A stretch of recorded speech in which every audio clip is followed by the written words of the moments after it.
जरांगे मुंबईत येण्यावर ठामच, भांबेळी गावापासून उपोषण करत सागर बंगल्यावर जाणार, फडणवीसांविरोधात जरांगे आक्रमक। जरांगेंनी फडणवीसांबाबत केलेल्या वक्तव्याबाबत मुख्यमंत्री उपमुख्यमंत्र्यांची नाराजी, ज्यांच्यामुळे आरक्षण टिकलं त्यांच्याबाबत वक्तव्य खपवून घेणार नाही सरकारची भूमिका।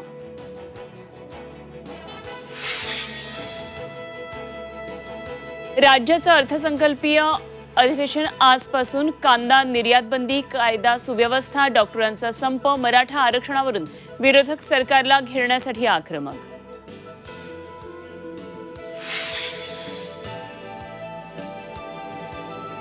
शेतकरी कामगार आज नाशिक जिल्हाधिकारी कार्यालयावर धडकणार, मागण्या मान्य होईपर्यंत आंदोलनातून माघार न घेण्याचा इशारा।